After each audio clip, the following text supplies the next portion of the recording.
मौलाना फजल रहमान का मशरूत green signal, चंद आजाद अरकान की हमायत, 2/3 अक्सरियत के नंबर पूरे होने का हुकूमती दावा और एक्सटेंशन से मुतल्लिक सवाल पर फुल कोर्ट इजलास के बाद मुबहम सा बयान। हुकूमत आईनी तरमीम के मुसवदे पर होमवर्क मुकम्मल कर चुकी है। वजीर आजम की सरबराही में हुकूमती इत्तेहादियों बशमूल JUIFA की अहम बैठक इस मामले की अहम कड़ी है। आज सुप्रीम कोर्ट ऑफ पाकिस्तान में नए अदालती साल के आगाज पर फुल कोर्ट रेफरेंस मुनक्कद हुआ, जिसकी सरबराही चीफ जस्टिस पाकिस्तान काजी फायज ईसा ने की। सीनियर प्यूनी जज जस्टिस मंसूर अली शाह और justice Munib Akhtar full court इजलास में शरीक नहीं थे। चीफ जस्टिस काजी फायज ईसा ने नए अदालती साल के आगाज पर फुल कोर्ट रेफरेंस से खिताब करते हुए कहा कि सबको नए अदालती साल की मुबारक हो। 9 दिन बाद मुझे बतौर चीफ जस्टिस 1 साल हो जाएगा। फुल कोर्ट इजलास की तलबी, लाइव ट्रांसमिशन, गैर जानिबदार बेंचेस की तश्कील। चीफ जस्टिस काजी फायज ईसा ने अपनी कारकर्दगी पर तफसील से रोशनी डाली। चीफ जस्टिस काजी फायज ईसा का कहना था कि इलेक्शन कमीशन और सदर मुमलिकत दोनों कह रहे थे कि इंतखाबात की तारीख उनका इख्तियार है। सुप्रीम कोर्ट ने इंतखाबात का अहम फैसला किया। 3 समातें हुई और 12 रोज के अंदर इंतखाबात पर फैसला किया। चीफ जस्टिस ऑफ पाकिस्तान गालिबन इंतखाबात से मुतल्लिक उस फैसले का जिक्र कर रहे थे कि जिसके नतीजे में होने वाले इलेक्शन आज भी मुतनाज़ हैं। ऐवान की सबसे बड़ी जमात की सियासी हैसियत आज भी हवा में मुअल्लक है। ताहम चीफ जस्टिस काजी फायज ईसा ने अपने खिताब में ये जिक्र नहीं किया कि इमरान खान ने मुबैना इंतखाबी धांधली और नताइज के खिलाफ सुप्रीम कोर्ट से रुजू किया हुआ है। केस कब लगेगा, ना ही मखसूस नशिस्तों से मुतल्लिक तफसीली फैसला कब मुतवक्के है, ये बताया, जिस पर ताखीर इलेक्शन कमीशन और हुकूमत को ये मौका फराहम कर रहे हैं कि मखसूस नशिस्तों की फराहमी को तकसीम दर तकसीम के अमल से गुजारा जाए और एक जमात का आईनी हक हुकूमत को फकत चंद तरमीम के एवज दे दिया जाए। अवामी मुकदमात की समाअत, जुल्फ़िकार अली भुट्टो केस में सदारती रेफरेंस पर फैसला, लाहौर रजिस्ट्री में खड़ी बुलेट प्रूफ गाड़ी और चीफ जस्टिस के घर रखे गए मोर, हुकूमत को वापस भेजने का जिक्र भी चीफ जस्टिस काजी फायज ईसा के खिताब का अहम हिस्सा था। फुल कोर्ट इजलास में दौरान खिताब चीफ जस्टिस काजी फायज ईसा ने अगले साल का हवाला भी दिया, जबकि उनकी मुद्दत मुलाजमत का आखिरी दिन 25 अक्टूबर। आज साबिक वजीर आजम इमरान खान ने एक बार फिर चीफ जस्टिस पर इल्जाम लगाए और कहा कि काजी फायज ईसा को दोबारा मुसल्लत किया गया तो मुल्क की तारीख की भरपूर स्ट्रीट मूवमेंट शुरू करेंगे।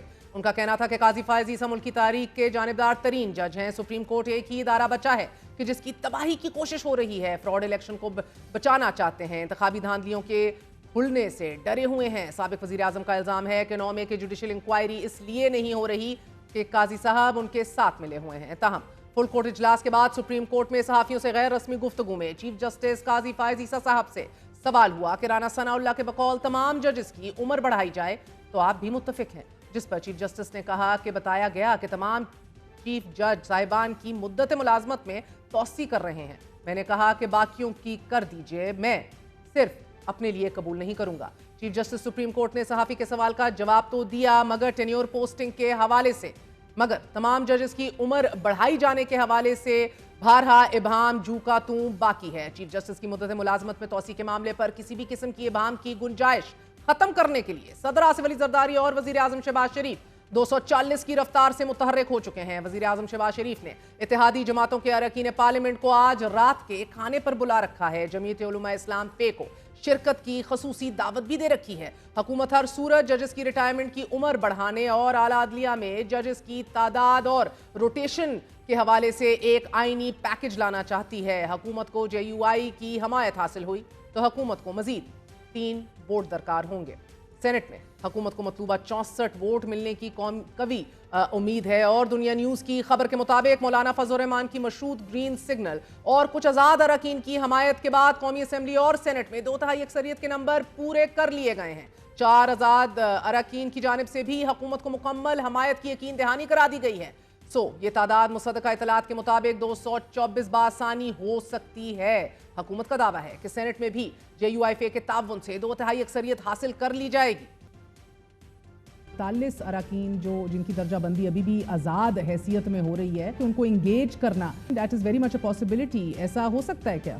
जी, ये बिल्कुल, ये गवर्नमेंट का राइट है। बिल्कुल हम रब्ता कर सकते हैं और मैं इसको भी खारिज इम्कान इसलिए नहीं कहता क्योंकि देखिए, जो आज़ाद उम्मीदवार है वो जिस भी बेंच पे बैठा हो और उसने पार्टी एफिलिएशन डिक्लेयर ना की हो और उस पर 63A ना लगता हो, उस पर फ्लोर क्रॉसिंग की पेनल्टी ना इम्पोज होती हो, तो फिर उससे कोई भी रब्ता कर सकता है। ये बिल्कुल एक मुमकिनात में से एक इसका भी इम्कान मौजूद है अपनी जगह पे। इनमें से कोई नहीं हिलेगा। 41 के 41 41 के हमारे मेंबर स्टील के बन चुके हैं। कहाँ पे जाएंगे? As Khawaja Saad Rafique used to say, लोहे के चने। हमने तो बहुत ज्यादा मतलब वो देखा है। दोनों इतराफ बला का एतमाद है। सेनेट में हुकूमती इत्तेहाद के पास 59 अरकान हैं। मौलाना फजल रहमान के 5 अरकान को शामिल करने से ये नंबर 64 तक पहुंच जाता है। इतलात ये भी हैं कि मौलाना फजल रहमान ने हुकूमत से सेनेट की 2 नशिस्तों के साथ साथ खैबर पख्तूनख्वा की गवर्नरशिप का मुतालबा भी कर रखा है। ये निज़ाम सियासत का अलमिया है। मखसूस नशिस्तों के मामले में आईनी हदूद को पहले पामाल किया जाए, फिर अपनी मंशा की तरमीम के लिए जोर जबरदस्ती 2/3 अक्सरियत पूरी की जाए। सुप्रीम कोर्ट के जजों की तादाद बढ़ाने के 2 बिल कौमी असम्बली और सेनेट में पेश किए गए हैं। दोनों बिलों में अदालत उज़्मा में जजों की तादाद बढ़ाने पर जोर दिया गया है और बज़ाहिर तासुर यह दिया जा रहा है कि मुकदमात के एक अहम बैकलॉग से निमटना जरूरी है, मगर मामला उसी आईनी पैकेज से जुड़ा है कि जिसमें हुकूमत को मर्जी के फैसले और मंशा के बेंच दरकार है, वगरना आला अदालत पर चढ़ दौड़ना एक ऑप्शन तो बहरहाल हमेशा से मौजूद। मारूफ सहाफ़ी और रिपोर्टर्स पार्लिमानी और अदालती अमूर पर गहरी नज़र रखने वाले हमारे साथ मौजूद हैं। हसनात मलिक और ब्यूरो चीफ दुनिया न्यूज़ अदील वड़ाइच, आप दोनों का बहुत बहुत शुक्रिया। अस्सलाम वालेकुम। अदील, आपने बड़ी ब्रेकिंग न्यूज़ दी, बड़ी खबर दी कि हुकूमत अपने नंबर पूरे कर चुकी है, यानी कि वो अदालती और आईनी पैकेज जिसको ये कहा जा रहा था कि अब ड्रॉप कर दिया है नंबर्स ना होने की वजह से, वो सरहन आइडिया कभी सिरे से ड्रॉप हुआ ही नहीं था। बिल्कुल दुरुस्त कहा आपने कि आइडिया सिरे से ड्रॉप हुआ ही नहीं था। और हमारे ज़राए ने यह बताया है कि गुज़िश्ता हफ्ते जब ये अरकान को कह रहे थे कि इस्लामाबाद पहुंचे तो ये अटैम्प्ट गुज़िश्ता हफ्ते होनी थी, लेकिन मौलाना के साथ मामलात जो हैं वो तय नहीं पाए थे हतमी तौर पे, जो ज़राए ने बताया कि अब तय पा गए हैं। और यही वजह है कि आज मौलाना को दावत भी दी गई है, जो इशाया चल रहा है इस वक्त ऐवान वज़ीर आज़म में, लेकिन उनकी जानिब से ये कहा गया कि हम आज इस इशाइये में शिरकत नहीं करेंगे, लेकिन हुकूमत ने दावत ज़रूर दी है। लेकिन उनकी चूँकि मशरूत ताउन की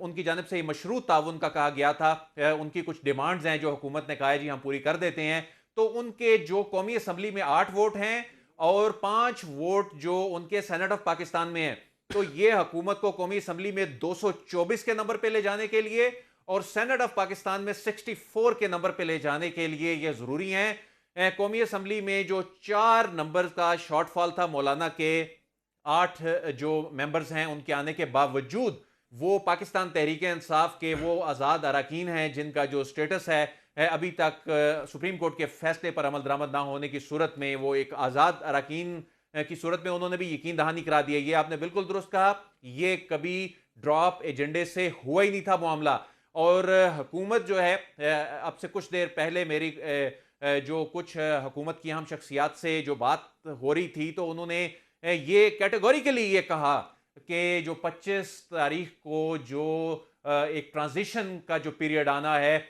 उसमें चाहे 175 सिर्फ यानी 179 का मामला नहीं, सिर्फ यानी 63 इयर्स की जो एज है, अगरचे काजी साहब ये कहें कि उनको एक्सटेंशन नहीं चाहिए, लेकिन ये तो एक्सटेंशन है नहीं। हुकूमत ये कह रही है ये एक्सटेंशन नहीं है, ये तो एक आइन में तरमीम, उसके नतीजे में 179 में अमेंडमेंट करके 65 से 68 साल कर दी जाए। 63 से 68 साल उम्र करने की बात है तमाम तर जजेस की, 68 साल रिटायरमेंट होगी। हाँ। और 175A3 जो ये कह रहा है कि सदर मुमलिकत जो हैं ये अदालत उज़्मा के सीनियर 3 जज को चीफ जस्टिस ऑफ पाकिस्तान जो है वो मुकर्रर करेंगे, जो कि हाई कोर्ट्स में ऐसा नहीं है, सुप्रीम कोर्ट के मामले पे ऐसा है। तो हुकूमत जो है वो 175A3 को भी अमेंड करने के हवाले से जो आज़म नज़ीर तारड़ की कानूनी टीम है उन्होंने ये अपना होमवर्क मुकम्मल कर लिया है। अगर इसमें जो दिलचस्प बात यह है कि कई वुज़रा से हमारी इस हवाले से जब बात हुई तो ये इस वक्त 175A3 और 179 दोनों में अमेंडमेंट के हवाले से अभी तक एजेंडा जो है वो इसको बिल्कुल सीक्रेट रखा हुआ है। हुकूमत ने बहुत से अरकान, बहुत से जिम्मेदार वुज़रा वो भी ये कह रहे हैं कि हमें बुलाया गया है, अमेंडमेंट होने जा रही है, लेकिन हमसे आर्टिकल जो तरमीम जिनमें की जानी है उनसे मुतल्लिक चीजें शेयर नहीं की गई। लेकिन आज से बाकायदा मुशावरत का अमल जो है वो शुरू हो गया है इन इशाइयों की सूरत में, जो कि दोनों हाउसेज में जारी हैं, प्रेसिडेंसी में भी, ऐवान वजीर आजम में भी। तो बुनियादी तौर पे आइंदा चंद घंटों में ये जो प्लान था इसको एग्जीक्यूट करने के हवाले से इस वक्त तमाम चीजें ये मुशावरती अमल में जो है वो हुकूमत अपने अरकान को, अपने इत्तेहादियों को बाकायदा उसने एतमाद में ले लिया है।